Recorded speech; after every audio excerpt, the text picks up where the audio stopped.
Ranchi labour code लागू होने की घोषणा के बाद कोल इंडिया लिमिटेड सीआईएल इसके अनुषंगी कंपनियों में सक्रिय द्विपक्षीय व त्रिपक्षीय कमेटियों के अस्तित्व पर चर्चा शुरू हो गई है। जितने लोग उतनी बातें, इतना ही नहीं, कोयला मजदूरों के वेतन समझौता के लिए गठित होने वाली JBCCI के स्वरूप पर भी चर्चा चल रहा है। बहरहाल ये चर्चा तब तक चलेगी जब तक ये साफ नहीं हो जाए कि लेबर कोड किस रूप में लागू होगा।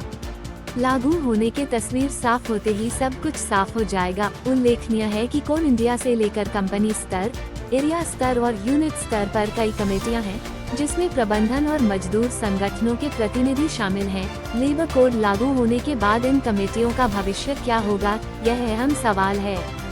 कोल इंडिया स्तर पर कोल इंडिया एपेक्स JCC, कोल इंडिया वेलफेयर बोर्ड, कोल इंडिया सेफ्टी बोर्ड, मानकीकरण समिति, CPRM SNE KBOT, high power committee, ठेका मजदूरों के लिए joint committee, CIL relief fund trust है। इसी तरह कंपनी स्तर, एरिया स्तर और यूनिट स्तर पर भी कमेटियां हैं। चर्चा JBCCI और CMPFO के बोर्ड ऑफ ट्रस्ट को लेकर भी है।